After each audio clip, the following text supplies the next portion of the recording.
Praise the lord. దేవుని నామానికి మహిమ కలుగును గాక. మీ అందరికీ మన ప్రభువును రక్షకుడైన యేసు ప్రభువారి శ్రేష్టమైన నామములో వందనాలు తెలియజేస్తూ ఉన్నాను. ఆగస్టు 15 భారతదేశానికి స్వాతంత్రం వచ్చిన దినము. మరి ఈ దినాన్ని జ్ఞాపకం చేసుకుంటూ భారతీయులుగా మనమందరము కూడా భారతదేశ స్వాతంత్రానికి దారితీసిన పరిస్థితులను మనము ఒకసారి జ్ఞాపకం చేసుకుంటూ, అదేవిధంగా మరి స్వాతంత్రానికి కారణమైన మహనీయులను మనందరము కూడా మరొకసారి జ్ఞాపకం చేసుకోవడానికి, వారి త్యాగాలు, వారి కష్టాలు, వారి కృషి ఫలితముగా ఈ రోజున మనకు స్వాతంత్రం సిద్ధించింది. కాబట్టి ఆ మహనీయులను జ్ఞాపకం చేసుకోవటం అనేది భారతీయులుగా మన కర్తవ్యం, మన బాధ్యత. మరి ఈ 74వ స్వాతంత్ర దినోత్సవాన్ని మరి పురస్కరించుకుని కొద్ది నిమిషాలు దేవుని యొక్క వాక్యాన్ని మనం ధ్యానించుకోవాలని ఆశపడుతూ ఉన్నాను. ఎందుకనగా స్వాతంత్రం గురించి బైబిల్ చాలా స్పష్టమైన మాటలు, ఆజ్ఞలు తెలియచేస్తుంది. కాబట్టి ఈ స్వాతంత్రం అంటే ఏంటి, మనం పొందుకున్న స్వాతంత్రము, మన దేశ స్వాతంత్రము గురించి, అదేవిధంగా మన ఆత్మ యొక్క స్వాతంత్రం గురించి ఆధ్యాత్మిక భావనలో కూడా మనము ధ్యానించుదాం. బైబిల్స్ తెరుద్దాం. అందరము కూడా గలతీ పత్రిక 5వ అధ్యాయము 13వ వచనాన్ని మనము చదువుదాం. సహోదరులారా, మీరు స్వతంత్రులుగా ఉండుటకు పిలువబడితిరి. అయితే ఒక మాట, ఆ స్వాతంత్ర్యమును శారీరక క్రియలకు హేతువు చేసుకొనక ప్రేమ కలిగిన వారై ఒకరినొకడు దాసులై ఉండుడి. ధర్మశాస్త్రమంతయు నిన్ను వలె నీ పొరుగువారిని ప్రేమించుము అను ఒక్క మాటలో సంపూర్ణమైనది. మనమందరము కూడా స్వతంత్రులుగా ఉండటకు పిలువబడ్డాము. బానిసత్వంలో ఉండటానికి పిలువబడలేదు. దాస్యమును కాడి కింద మనము నలగగొట్టబడటానికి మనం పిలువబడలేదు. కాబట్టి ఈ స్వాతంత్రమును మనమందరము కూడా పొందుకునటానికి మనం పిలువబడ్డాము. బానిసత్వపు సంఖ్యల నుంచి విడుదల చేయబడి మనమందరము కూడా ఈ రోజున స్వతంత్రులమయ్యాము. స్వాతంత్రాన్ని అనుభవిస్తూ ఉన్నాము. స్వేచ్ఛ వాయువులను మనం పీలుస్తూ ఉన్నాము.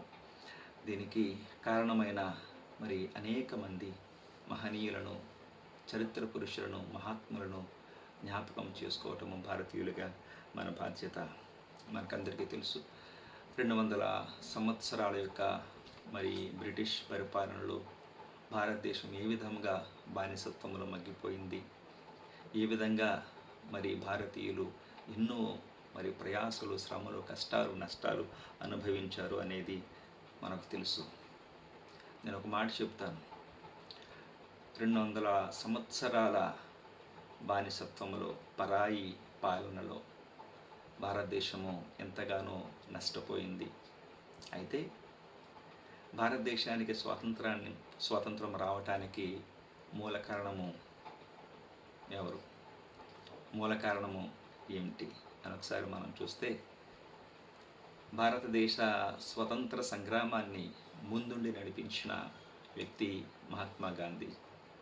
మహాత్మా గాంధీ గారికి భారతదేశానికి స్వాతంత్రాన్ని తీసుకురావాలనే ఒక గొప్ప సంకల్పం, ఒక గొప్ప ఆలోచన కలుగు చేసింది. ఏ మార్గంలో వెళితే మన దేశానికి స్వతంత్రం వస్తుందో అని ఆయనకు ఆలోచన వచ్చేలా చేసింది ఏమిటో తెలుసా? అది మన చేతిలో ఉన్న బైబిల్. ఎస్, మనందరి చేతిలో ఉన్న బైబిల్. భారతదేశానికి స్వతంత్రం రావటానికి కారణము బైబిల్ అని చెప్పడానికి ఏమాత్రము అతిశయోక్తి లేదు. కారణం ఏంటంటే, గాంధీ గారు బైబిల్ చదివారు. ఆయనకి ఇష్టమైన మత గ్రంథాల్లో భగవద్గీతతో పాటుగా బైబిల్ కూడా ఆయనకి ఇష్టమైన మత గ్రంథం. బైబిల్లో ఆయన యేసుక్రీస్తుని గురించిన చరిత్ర మొత్తం ఆయన కూడా చదవటం జరిగింది. యేసుక్రీస్తు అంటే ఆయనకి చాలా గౌరవం, చాలా భక్తిభావం. యోహాను సువార్త 8వ అధ్యాయము 32వ వచనంలో మనం చూస్తూ ఉన్నప్పుడు, సత్యము మిమ్ములను స్వతంత్రులనుగా చేయును అనే ఒక మాట అక్కడ చూస్తాం. సత్యం మిమ్ములను స్వతంత్రులుగా చేయును. ఆ మాట ఆయన ఆకర్షించింది. దేశానికి స్వతంత్రం రావాలంటే ఈ సత్యం అనే ఆయుధాన్ని పట్టాలి. ఈ సత్యం ద్వారా మాత్రమే మన దేశానికి స్వతంత్రాన్ని మనము తీసుకురాగలము అనే ఒక దృఢ నిశ్చయంతో ఆ రోజు నుంచి గాంధీ గారు సత్యాన్ని ఆయుధంగా ఆయన పట్టుకోవడం జరిగింది, ప్రతినబూనడం జరిగింది. గాంధీ గారికి 2 ఆయుధాలు మనకు తెలుసు, ట్రూత్ అండ్ నాన్ వైలెన్స్, సత్యము అహింస. ట్రూత్ అండ్ నాన్ వైలెన్స్, అందులో ట్రూత్ అనగా సత్యము మిమ్మల్ని స్వతంత్రులుగా చేయును అనే మాటను ఆయన స్ఫూర్తి పొంది సత్యాన్ని ఆయన అనుసరించడం జరిగింది, సత్య మార్గంలో వెళ్ళటం జరిగింది. ఆ తర్వాత రెండవది నాన్ వైలెన్స్, అహింస. అహింసా మార్గంలో మహాత్ముడు ఈ స్వతంత్ర సంగ్రామంలో ఆయన పాల్గొని దేశానికి స్వతంత్రం రావడానికి ఎంతగానో ఆయన కృషి చేశారు. ఆయనతో పాటుగా ఆయన వెనకాలండి ఎంతోమంది ఆయనకు సపోర్ట్ చేసిన వారు, ఆయన బలపరిచిన వారు, అనేక మంది నాయకులు కూడా మరి గాంధీ గారి వెనకాల వెళ్ళినట్లుగా ఉన్నట్లుగా మనం చూస్తూ ఉన్నాం. కాబట్టి అహింసను ఆయన ఆయుధంగా ఎన్నుకున్నారు. కారణం ఏంటంటే అహింస యేసుక్రీస్తు యొక్క బోధల సారాంశం. ప్రేమ, అహింస యేసుక్రీస్తు యొక్క బోధల సారాంశం. యేసుక్రీస్తు యొక్క జీవితాన్ని ఆయన పరిశీలించి ఆయన జీవితం నుంచి స్ఫూర్తి పొంది అహింసను ఆయుధంగా చేపట్టి బ్రిటిష్ వారికి ఎదురు వెళ్ళటము, స్వతంత్ర సంగ్రామంలో ఆయన పాల్గొనడం అనేది మనం చూస్తూ ఉన్నాం. కాబట్టి సత్యము అహింస అనే ఈ 2 సూత్రాలను ఆయన పట్టుకొని బైబిల్ ద్వారా ఆయన తీసుకొని మరి దేశ స్వాతంత్రానికి కారణమవటం మనం చూస్తూ ఉన్నాం. కాబట్టి భారతదేశానికి స్వాతంత్రం రావటానికి ముఖ్యమైన కారణం బైబిల్. బైబిల్లో యేసుక్రీస్తు యొక్క బోధలు, యేసుక్రీస్తు యొక్క మాటలు, ఆయన జీవిత శైలి గాంధీ గారిని ఇన్ఫ్లుయెన్స్ చేసినట్లుగా, ఆయన్ని ప్రభావితం చేసినట్లుగా, ఆయన్ని ప్రభావితం చేసి ఆయన ఈ స్వాతంత్ర సంగ్రామంలో పోరాడటానికి కారణమైనట్లుగా మనం చూస్తూ ఉన్నాం.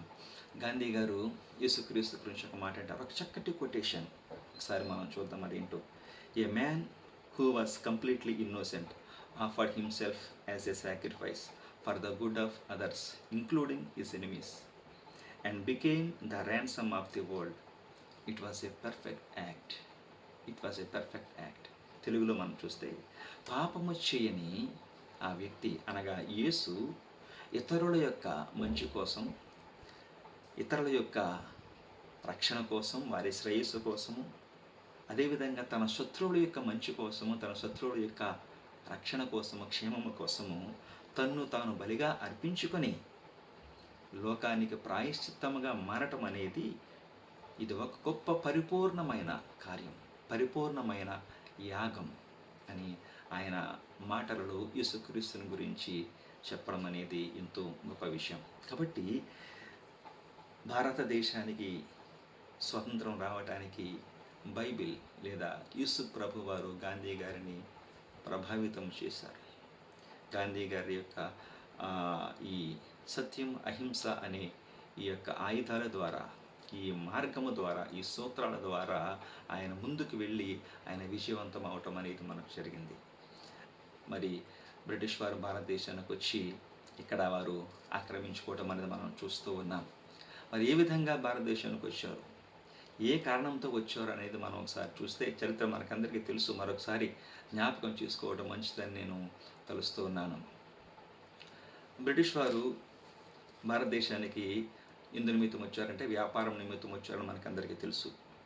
వారు వ్యాపారం చేసుకోవటానికి ఇక్కడ అనుకూలమైన ప్రదేశాలు ఉన్నాయని, ఇక్కడ భారతదేశం ఎంతో సుసంపన్నమైన దేశం, ఎంతో ఇక్కడ మౌలిక వసతులు లేకపోతే వ్యవసాయానికి సంబంధించి, సుగంధ ద్రవ్యాలకు సంబంధించి ఎంతో విలువైన ఖనిజాలు కలిగిన దేశం, ఎంతో గొప్ప సంపద కలిగిన దేశం భారతదేశం. ఆ కాలంలోనే వారు వ్యాపారం చేద్దామని ముందుకొచ్చి వారు ఒప్పందాలు కుదుర్చుకున్న తర్వాత మరి ఇక్కడి భారతదేశపు ప్రభువులు, రాజులు వారిని కూడా ఆహ్వానించడం జరిగింది.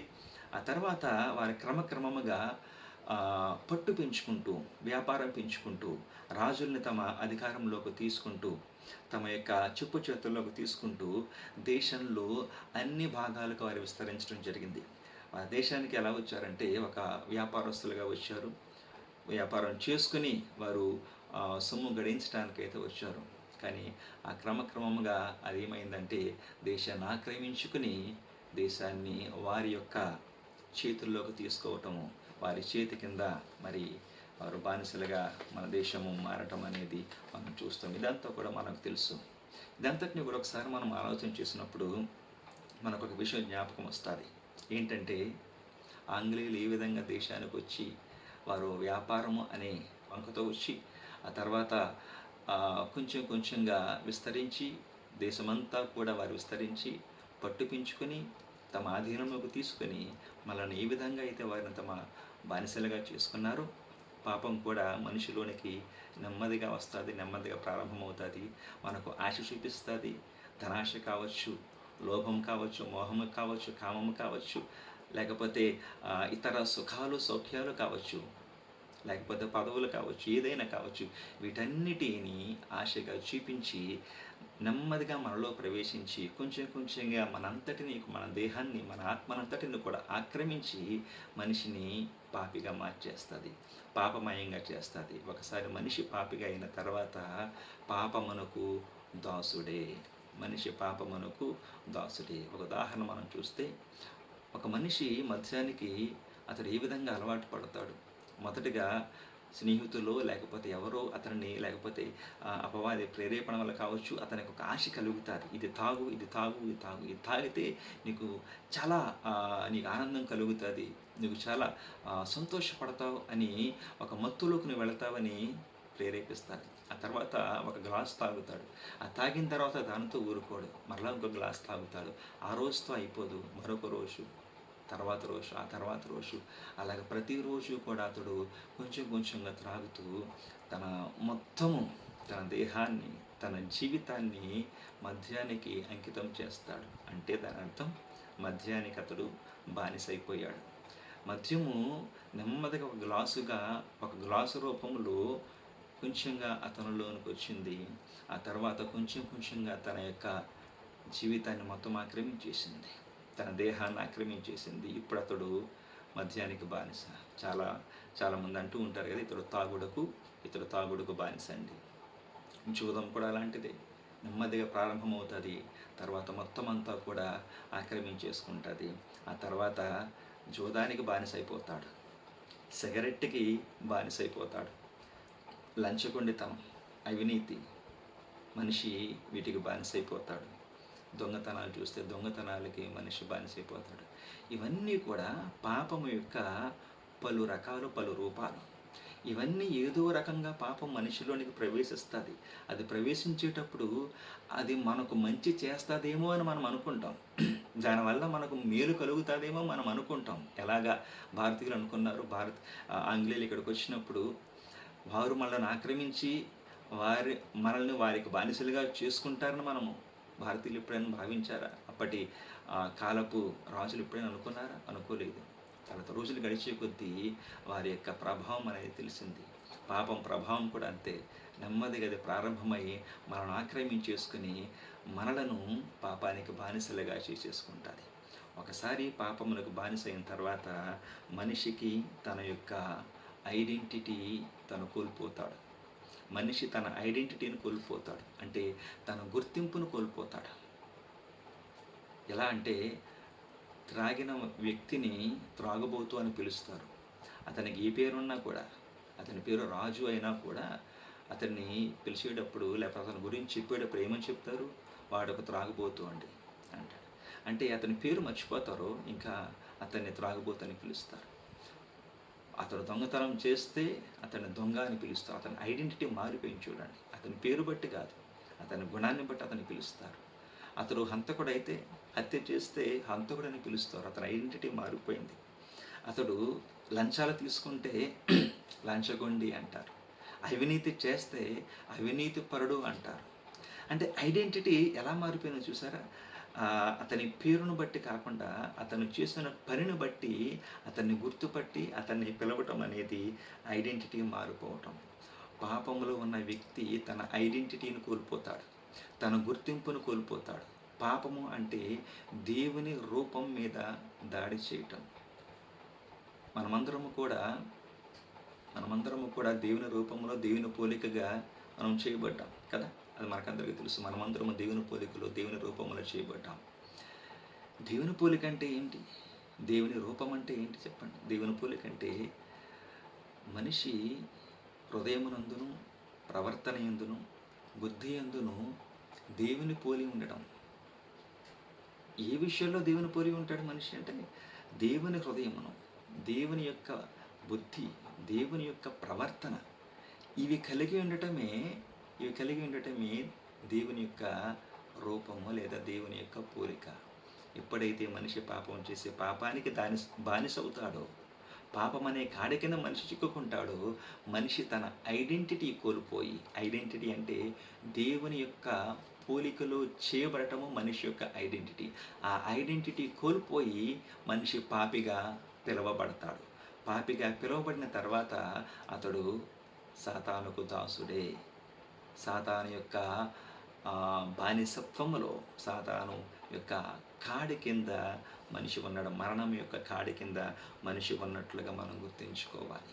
ఎందుకంటే లూకాసు వార్త 15వ అధ్యాయము 17వ వచనము, తండ్రిని విడిచి తన యొక్క ఇష్టానుసారంగా లోకంలో జీవించి తన ఆస్తినంతా ఖర్చు పెట్టి సమస్తము కోల్పోయిన తర్వాత 17వ వచనంలో మనం ఈ మాట చూస్తాం. అయితే బుద్ధి వచ్చినప్పుడు వాడు, నా తండ్రి ఇంటి వద్ద ఎంతోమంది కూలివాండ్రకు అన్నము సమృద్ధిగా ఉన్నది, నేనైతే ఇక్కడ ఆకలికి చచ్చిపోవచ్చున్నాను అంటున్నాడు. అయితే బుద్ధి వచ్చినప్పుడు వాడు అనే మాట ఇక్కడ కనిపిస్తోంది. కింగ్ జేమ్స్ వర్షన్లో ఈ విధంగా రాయబడింది ఇంగ్లీష్లో, when he came to himself అనే మాట. When he came to himself, ఆ చిన్న కుమారుడు తన వద్దకు తాను వచ్చినప్పుడు అనే మాట ఇక్కడ కనిపిస్తుంది. When he came to himself అంటే ఆ చిన్న కుమారుడు తన ఐడెంటిటీని కోల్పోయాడు, తన గుర్తింపును కోల్పోయాడు.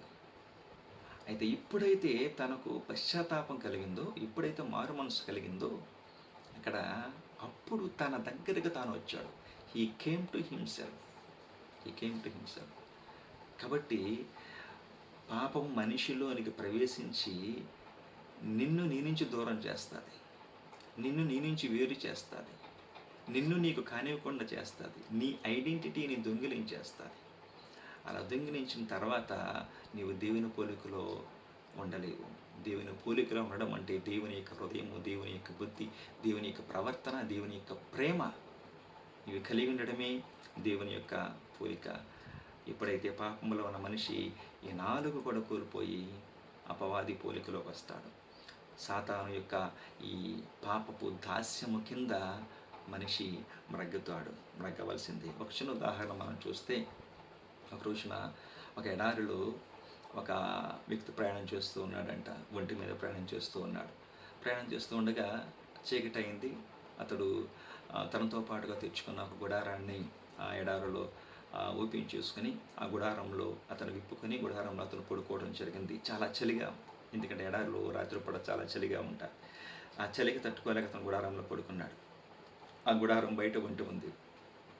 అయితే ఈ ఒంటి కూడా చలికి తట్టుకోలేక అతను ఎదురుస్తున్న సమయంలో గుడారంలోనికి ఒంటి తల నెమ్మదిగా లోపలికి పెట్టిందంట.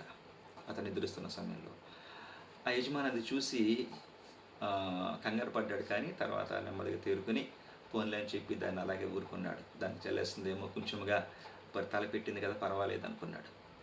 కొంచెం తల పెట్టిన తర్వాత కొంచెం టైంకి ఇంకా కొంచెం తల లోపలికి దూపింది. ఇంకా తల లోపలికి దూపిన తర్వాత అతను చూసి పోన్లే చలేస్తుంది కదా, ఇంకా కొంచెం వస్తే తప్పేం లేదులే, నాకు ఇంకా చోటు ఉంది కదా అనుకున్నాడు. ఇంకా బాగా చలి వచ్చిన తర్వాత ఒంటి ఏం చేసిందంటే తన మెడంతా లోపల పెట్టేసింది. మెడంతా లోపల పెట్టిన తర్వాత అతను ఊరుకున్నాడు. పోన్లే చలేస్తుంది కదా, పర్వాలేదులే, మెడ ఒకటే ఉంది కదా, పర్వాలేదు, నాకు ఇంకా చోటు ఉందిలే, సరిపోద్దులే అనుకున్నాడు. తర్వాత ఏమైందంటే ఒంటి మొత్తం లోపలికి వెళ్ళిపోయి అతను బయటికి గెంటేసింది. అతను గుడారంలోంచి బయటకు వచ్చేసాడు. గుడారంలోంచి బయటపడిపోయి అలా ఉంది పాపం యొక్క పరిస్థితి. పాపం కూడా నెమ్మదిగా శరీరంలోనికి ప్రవేశించి కొంచెంగా మనల్ని ఆక్రమించి చివరికి మన దేహాన్ని, మన ఐడెంటిటీని, మన ఆత్మనంతటిని కూడా ఆక్రమించేసి మనకి మనల్ని దేవుని నుండి దూరం చేస్తుంది. కాబట్టి పాపం చేసే పనిది, ఇంతటి భయంకరమైన క్రియ. అయితే ఈ పాపపు దాస్యము నుంచి మనల్ని విడిపించేది ఎవరు? భారతదేశపు బానిసత్వపు దాస్యములోంచి అనేక మంది మహనీయుల యొక్క కృషి వల్ల, వారి పోరాటాల వల్ల మనము స్వతంత్రం అనుభవించాం. అయితే ఈ పాపపు బానిసత్వము నుంచి మనల్ని ఎవరిని విడిపిస్తారు? మనల్ని విడిపించే నాథుడెవరు అని చూస్తే ఆ నాథుడు యేసుక్రీస్తు ప్రభువారు. ఆయన మరణపు ముళ్ళును ఆయన విడిచాడు. ఆయన పాపపు ముళ్ళును ఆయన విరిచాడు. ఎందుకంటే యేసు రక్తం ప్రతి పాపము నుండి మనను పవిత్రులుగా చేయనన్న మాట మనం ఎన్నటికీ మర్చిపోకూడదు. రోమాపత్రిక 8వ అధ్యాయం 2వ వచనంలో ఈ మాట మనం చూస్తాం. క్రీస్తు యేసునందు జీవమునిచ్చు ఆత్మ యొక్క నియమము పాప మరణముల నియమం నుండి నన్ను విడిపించును. క్రీస్తు యేసునందు జీవమునిచ్చు ఆత్మ యొక్క నియమము పాప మరణముల నియమము నుండి నన్ను విడిపించును. పాప మరణముల నియమం ఈ లోకమంతటికి కూడా, పాపం చేసిన ప్రతి మనిషికి కూడా, పాపము చేసిన వ్యక్తి మరణము పొందవలసిన వాడే అనే నియమము నుండి విడిపించింది ఎవరు అంటే యేసుక్రీస్తు. ఎలాగా? ఆయన యేసుక్రీస్తునందు జీవమునిచ్చు ఆత్మ యొక్క నియమము అనగా యేసుక్రీస్తు నా పాపముల కొరకు మరణించాడు, ఆయన రక్తము కార్చాడు. నేను ఆయన వద్దకు వచ్చి యేసును నీ రక్షకునిగా నువ్వు అంగీకరించినట్లయితే, ఆయన అడుగు జాడల్లో ఆయన మార్గంలో నువ్వు నడిచినట్లయితే నీవు కూడా రక్షించబడతావు. ఈ పాపపు కాడి నుంచి దేవుడు నిన్ను విడిపిస్తాడు. కాబట్టి పాపపు దాస్యము నుంచి మనకు విడుదల కలిగింది కదా, దేవునికి స్తోత్రం కలుగునుగాక. స్వతంత్రం కలిగింది.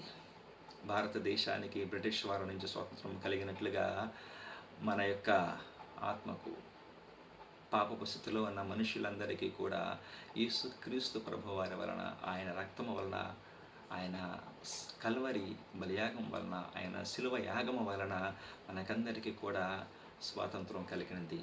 చాలా సంతోషం. అయితే భారతదేశానికి స్వాతంత్రం వచ్చి 73 సంవత్సరాలు పూర్తయినాయి. ఇది 74వ సంవత్సరం, 74th ఇండిపెండెన్స్ డే అని. ఈ 73 సంవత్సరాల్లో భారతదేశము ఈ స్థితి గుండా వెళ్ళింది. ఈ 73 సంవత్సరాల్లో అక్షరాస్యత పెరగలేదు, అవినీతి పెరిగిపోయింది, లంచగొండితనం పెరిగిపోయింది, దొంగతనాలు పెరిగిపోయి, హత్యలు పెరిగిపోయి, స్త్రీకి స్వాతంత్రం లేదు. గాంధీ గారు అన్నారు కదా, అర్ధరాత్రి ఎప్పుడైతే ఒక స్త్రీ ఒంటరిగా అర్ధరాత్రి ఆమె రోడ్డు మీద వెళ్తాతో అప్పుడే భారతదేశానికి స్వాతంత్రం వచ్చినట్లు. ఆ పరిస్థితులు అయితే ప్రస్తుతానికి ఎక్కడా కనిపించడం లేదు. భయంకరంగా అత్యాచారాలు, హత్యలు, దోపిడీలు, దొంగతనాలు, నేరాలు పెరిగిపోతూ ఉన్నాయి. సంవత్సరానికి క్రైమ్ రేట్ అనేది విపరీతంగా పెరిగిపోతూ ఉంది. మనతో పాటుగా ప్రయాణం ప్రారంభించిన అనేక దేశాలు ఈ రోజున అభివృద్ధి చెందిన దేశాలుగా ఉంటే మన దేశం ఇంకా అభివృద్ధి చెందుతున్న దేశంగానే ఉంది. దీనికి కారణం ఏంటి? ప్రేమ చల్లారిపోయింది, అక్రమాలు పెరిగిపోయిన దేశంలో. ఇదివరకు ఎవరికైనా ప్రమాదం జరిగినప్పుడు, ఎవరికైనా యాక్సిడెంట్ అయినప్పుడు వెళ్ళి మన వంతుగా మనం సహాయం చేసేవాళ్ళం. వారికి ఏదైనా మనం చేయగలిగిన ఉపకారం చేసేవారు. కానీ ఇప్పుడు ఏం జరుగుతుందో తెలుసా? వీడియోలు తీసి సోషల్ మీడియాలో పెట్టడం, టిక్టాక్లు పెడతాం, వాట్సాప్లో పెట్టడం, అది ఎంటర్టైన్మెంట్గా నైతిక విలువలు పూర్తిగా దిగజారిపోయిన పరిస్థితులు. రోజుకి కూడా నైతిక విలువలు అనేది, మొరాలిటీ అనేది మనుషుల్లో చచ్చిపోతున్న రోజులు. దీనికి కారణం ఏంటి? గలతీ పత్రిక 5వ అధ్యాయం 13వ వచనంలో, సహోదరులారా మీరు స్వతంత్రులుగా ఉండేటకు పిలువబడితిరి. అయితే ఒక మాట, ఆ స్వాతంత్ర్యమును శారీర క్రియలకు హేతువు చేసుకొనక ప్రేమ కలిగిన వారై ఒకనికొకడు దాసులై ఉండడి. ఒకప్పుడు దాసులుగా ఉన్నాం, ఒకప్పుడు బానిసలుగా ఉన్నాం. స్వాతంత్రం వచ్చిన తర్వాత మనము స్వాతంత్రులమయ్యాం, స్వేచ్ఛాపరులమయ్యాం. అయితే స్వాతంత్రం వచ్చిన తర్వాత ఏం జరిగింది? ఆ స్వాతంత్రాన్ని శారీర క్రియలకు మనము హేతువుగా చేసుకుని అనేకమైన దుర్మార్గాలు, అనేకమైన తప్పులు, నేరాలు, పాపములు ఇంకనూ కూడా దేశంలో జరుగుతూ ఉన్నాయి. అయితే అవి జరగకుండా ఉండటానికి ఆయన చెప్తే మార్గం ఏంటంటే, ప్రేమ కలిగిన వారై ఒకరినొకడు దాసులై ఉండుడి. ధర్మశాస్త్రమంతయు నిన్ను వలె నీ పొరుగు వారిని ప్రేమించుము అను ఒక్క మాటలో సంపూర్ణమైనది. నిన్ను వలె నీ పొరుగు వారిని ప్రేమించుము అని ఒక్క మాటలో సంపూర్ణమైనది. నా వాక్యం యొక్క అంశము సమసమాజ స్థాపనకు మార్గం ఎవరు? సమసమాజ స్థాపనకు మార్గం ఎవరు అంటే ఏమని చెప్పాలి? సమసమాజ స్థాపన అంటే మనకు తెలుసు కదా, ఎందరో మహనీయులు కలలు కన్న సమాజం. భారతదేశం, మన సమాజం, మన దేశము పేద ధనిక అనే తారతమ్యం లేకుండా అందరూ కూడా ఒక్కటిగా ఉంటూ పేదరికం అనేదే లేకుండా ఉంటే ఆ దేశం ఎంత గొప్పగా ఉంటుంది అని ఎంతోమంది కలలు కన్నారు మహనీయులు. దీన్నే ఈగలిటేరియన్ సొసైటీ అంటారు. ఈగలిటేరియన్ సొసైటీ అనగా సమసమాజ స్థాపన. కమ్యూనిజం అనే ఈ సిద్ధాంతము పుట్టినప్పుడు కమ్యూనిజం చెప్పేది ఏంటంటే ప్రపంచంలో ధనిక పేద అనే తారతమ్యాలు ఉండకూడదు. తారతమ్యం ఎందుకు వస్తుంది, ఈ భేదాలు ఎందుకు వస్తాయంటే సంపద ఒక చోట అది కేంద్రీకృతమైనప్పుడు ఆ సంపదను కేవలం తక్కువ మంది మాత్రమే అనుభవిస్తే దాని ద్వారా తక్కువ మంది అనుభవించేవారు ధనవంతులుగా, ఆ సంపద దక్కని వాళ్ళు పేదవాళ్ళగా ఉంటారు. వాళ్ళు ధనవంతులుగానే ఉండిపోతారు, పేదవాళ్ళుగానే ఉంటారు. Rich become rich and poor become poor. కానీ ఈ కమ్యూనిజం చెప్పేది ఏంటంటే ఈ ధనం అనేది, సంపద అనేది ఒకరి వద్దే ఉండకుండా ఇది అందరికీ సమానముగా ఇది అందితే, అందరికీ సమానంగా సంపద అనేది సృష్టించబడితే ఇది ఒక గొప్ప ఆదర్శవంతమైన సమాజానికి దారితీస్తుంది అనేది చాలామంది కమ్యూనిజం సిద్ధాంతాన్ని నమ్మేవాళ్ళు చెప్పేది. కమ్యూనిజం, సోషలిజం, మార్క్సిజం, ఈ ఇజమ్స్ అన్నీ కూడా చెప్పేది ఇదే. అయితే కమ్యూనిజం సిద్ధాంతము నమ్మిన వాళ్ళు చైనా, ఉదాహరణకి చైనా కమ్యూనిస్ట్ దేశం. అయితే చైనా దేశంలో సువార్తకు ఆటంకాలు, కమ్యూనిజంలో మతానికి తావులేదు, మతానికి చోటు లేదు. చైనాలో కూడా ఈ రోజుకి సువార్తకు అనేకమైన నిబంధనలు, రెస్ట్రిక్షన్స్, ఆటంకాలు కలుగుతూ ఉన్నాయి. వారు అనుకుంటారు మతం కమ్యూనిజానికి విరుద్ధం అనుకుంటారు. కానీ క్రిస్టియానిటీ చెప్పేది ఏంటంటే కమ్యూనిజం కంటే కూడా ఒక గొప్ప మాట క్రిస్టియానిటీ చెప్తుంది. యేసు ప్రభు వారు చెప్పారు ఏంటంటే నిన్ను వలె నీ పొరుగు వారిని ప్రేమించుము అనే మాట. నిన్ను వలె నీ పొరుగు వారిని ప్రేమించుము. ఈ ఒక్క మాట ప్రపంచం యొక్క స్థితిని గతిని మార్చే మాట, భారతదేశం యొక్క స్థితిని గతిని మార్చే మాట, విశ్వశాంతికి దోహదం చేసే మాట, మన దేశంలో సమాజ స్థాపనకు దారితీసే మాట. నిన్ను వలె నీ పొరుగు వారిని ప్రేమించుము. సమాజ స్థాపనకు మార్గం యేసే, విశ్వశాంతికి మార్గం యేసే. ఎందుకంటే నీ పొరుగు వాడిని నువ్వు ప్రేమించినట్లయితే అతని మీద నువ్వు అసూయపడ్డావు, అతని మీద నువ్వు కోప్పడవు, అతని గురించి నువ్వు అబద్ధాలు చెప్పవు, అతని గురించి నువ్వు చెడు ప్రచారం చేయవు, అతన్ని నువ్వు ద్వేషించవు, అతని దగ్గర దొంగతనం చేయవు, అతన్ని హత్య చేయవు, ఆమెను అత్యాచారం చేయవు, అతని విషయంలో నువ్వు ఏ తప్పు కూడా చేయవు. అలా చేయనప్పుడు అది సమాజ స్థాపనకు దారితీస్తుంది. ఎందుకంటే కమ్యూనిజం చెప్పినట్లుగా ధనవంతులు పేదలు కలిపి సంపదను పంచుకోవాలి అని చెప్పింది నిజమైతే ధనవంతులకి ముందు పేదవాడి మీద నా సంపదను వాడితో కలిపి పంచుకోవాలి అనే ఆలోచన రావాలి కదా. ధనవంతులకి పేదవాళ్ళతో కలిసి ఉండాలనే ఆలోచన రావాలి కదా. ఆ ఆలోచన రావాలంటే అతని మీద ముందుగా, ఆ పేదవాడి మీద ధనవంతుడికి ముందుగా ప్రేమ అనేది కలగాలి. ప్రేమ అనేది కలగాలంటే అది ఎప్పుడు కలుగుతుంది? మనిషి తను ప్రేమిస్తాడు. అందరికంటే ఎక్కువగా మనిషి తను ప్రేమిస్తాడు. ఆ తర్వాత తన బయట వారిని, పొరుగువాడిని ప్రేమిస్తాడు. అయితే పొరుగువాడిని కూడా తనలాగా ఎప్పుడైతే మనిషి ప్రేమిస్తాడో అతన్ని కూడా తనవాడు అనుకుంటాడు. కాబట్టి తన సొత్తులు, తన సంపదలు భాగాన్ని ఇస్తాడు. ఎప్పుడు కూడా అతడు పరాయివాడిగా భావించడం.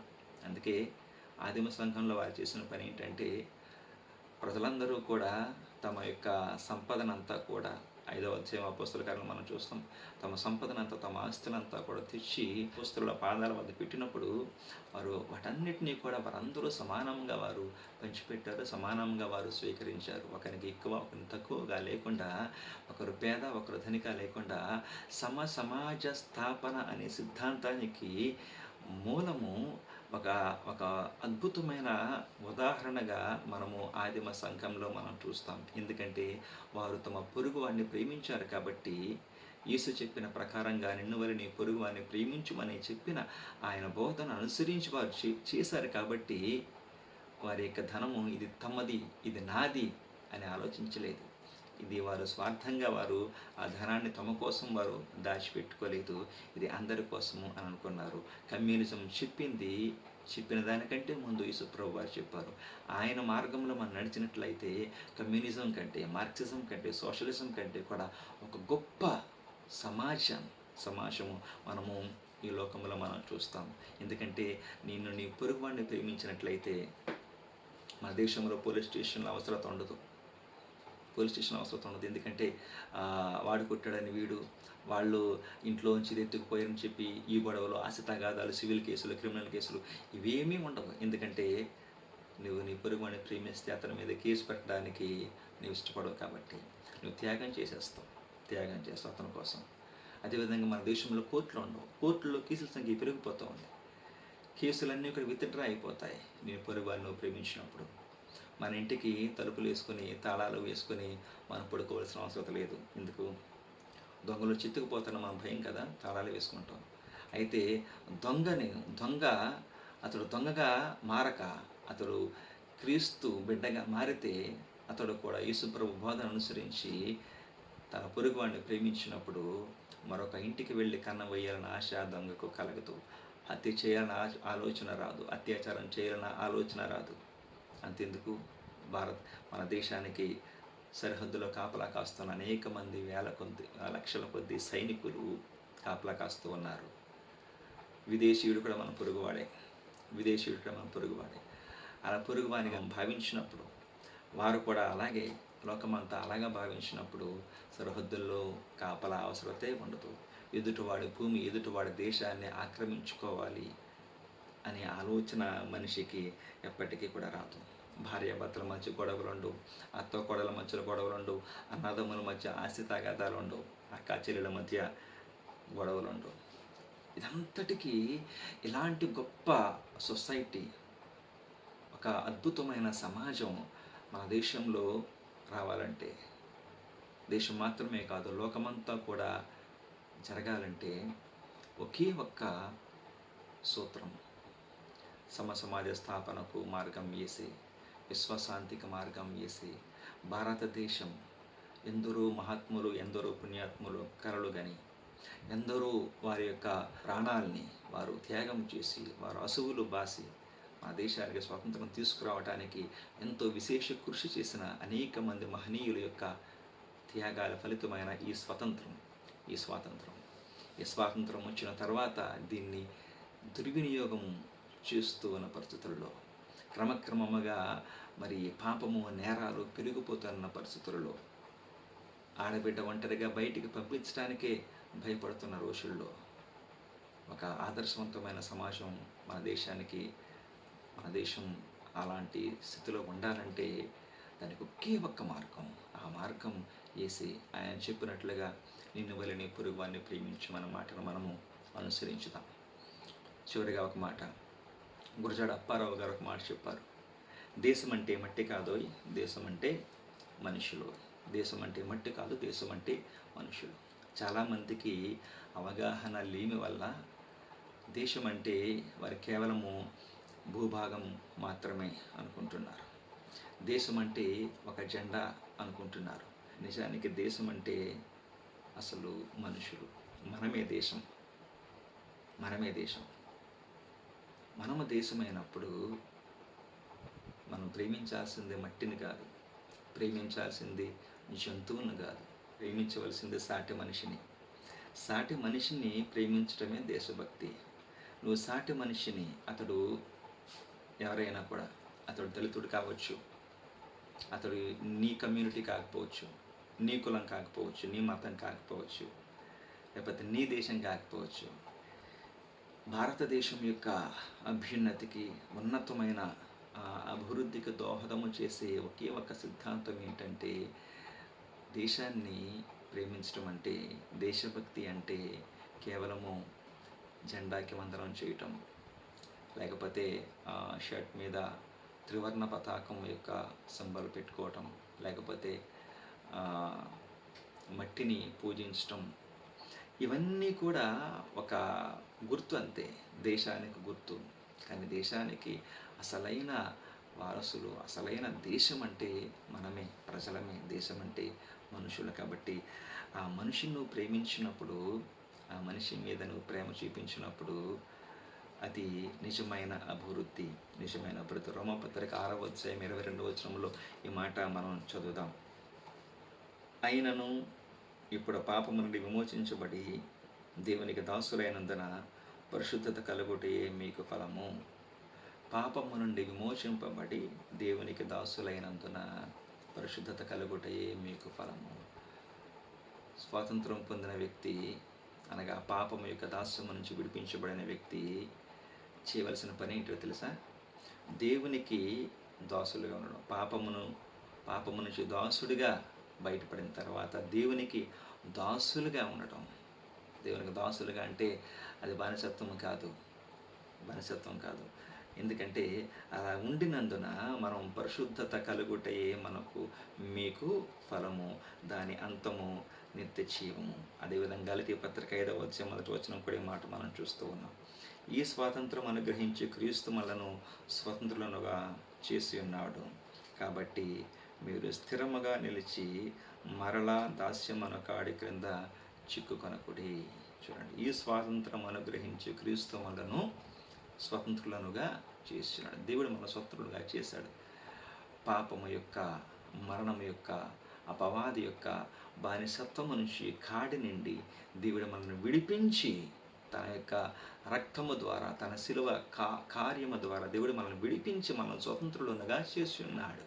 అయితే కాబట్టి మీరు స్థిరముగా నిలిచి మరలా దాస్యమను కాడి కింద చిక్కుకొనకూడదు. కాబట్టి మనం స్థిరముగా నిలబడదాం, విశ్వాసములో స్థిరముగా నిలబడదాం. నిన్ను వారిని పొరుగు వారిని ప్రేమించుమనే మాటను మనం చేతపరుచుకొని చెబుని ఈ యొక్క యేసుక్రీస్తు సువార్తను మనం ప్రకటిస్తూ మన దేశం యొక్క మరి సర్వతోముఖాభివృద్ధి కొరకు మనము పోరాడుతూ మనం మరలా పాపం అనే కాడి కింద మనం చిక్కుకొనకుండా మనము స్వతంత్రులుగా ఉంచుకుందాం. కాబట్టి ఈ మాట మరలా ఒకసారి మనము వచ్చినము గలతీ 5:13. సహోదరులారా, మీరు స్వతంత్రులుగా ఉండుటకు పిలువబడితిరి. స్వతంత్రము అంటే విడుదల, విమోచన. బానిసత్వంలో ఉన్నవాడు కోరుకునేది ఏంటో తెలుసా? అతనికి ఎంత మంచి ఆహారం ఉన్నా, అతనికి ఎంత మంచి సౌకర్యాలు ఉన్నా, అతని యొక్క మనసు కోరేది స్వేచ్ఛ, స్వతంత్రం, విడుదల. ఎందుకంటే స్వాతంత్రం అనేది ఆత్మగౌరవానికి సంబంధించిన విషయం, మనిషి యొక్క డిగ్నిటీకి సంబంధించిన విషయం, మనిషి యొక్క సెల్ఫ్ రెస్పెక్ట్కి సంబంధించిన విషయం. కాబట్టి ఆ స్వాతంత్రం పొందుకోవటం అనేది మన హక్కు. స్వాతంత్రం మనుషులుగా మన హక్కు. దేవుడు మనిషికి స్వాతంత్రం ఇచ్చాడు, దేవుడు మనిషికి స్వేచ్ఛను ఇచ్చాడు. ఎందుకంటే స్వేచ్ఛ అనేది మనిషి యొక్క ప్రాథమిక హక్కు. దేవుడు మనిషిని బలవంతం చేయట్లేదు, తనను ప్రేమించమని దేవుడు బలవంతం చేయట్లేదు. దేవుడు నిన్ను ప్రేమిస్తూ ఉన్నాడు అని చెప్పి కాబట్టి నువ్వు కూడా నన్ను ప్రేమించు అని చెప్పి దేవుడు మనం బలవంతం చేయలేదు. ఆయన ప్రేమను ఇస్తూ ఉన్నాడు, ఆయన స్వేచ్ఛను మనిషికి ఇచ్చాడు. కానీ మనిషి ఆ స్వేచ్ఛను, స్వాతంత్రాన్ని దుర్వినియోగం చేస్తూ దేవునికి విరోధముగా జీవిస్తూ సాతానుకు అనుకూలంగా మనిషి లోకంలో బ్రతుకుతూ ఉన్నాడు. చివరిగా మనం చేయగలిగింది ఏంటంటే, రోమా 6:22లో చెప్పినట్లుగా, ఇప్పుడు పాపము నుండి విమోచింపబడి దేవునికి దాసులైనందున పరిశుద్ధత కలుగుటే మీకు ఫలము. కాబట్టి స్వాతంత్రము అనుభవించిన ప్రతి క్రైస్తవుడు, ప్రతి క్రైస్తవరాల, ప్రతి విశ్వాసి కూడా చేయవలసిన కార్యం ఏంటంటే పరిశుద్ధత కలిగి ఉండాలి. దాని అంతము నిత్య జీవము. కాబట్టి తుద వరకు మనం పరిశుద్ధత కలిగి ఉన్నట్లయితే ఈ స్వాతంత్రాన్ని మనము సార్థకత చేసుకున్న వారం అవుతాము. ఈ కొద్ది మాటలు దేవుడి మీ అందరి వెనుకలో దీవించునుగాక. దేవుని కృప మీ అందరికీ తోడైండునుగాక. ఆమేన్.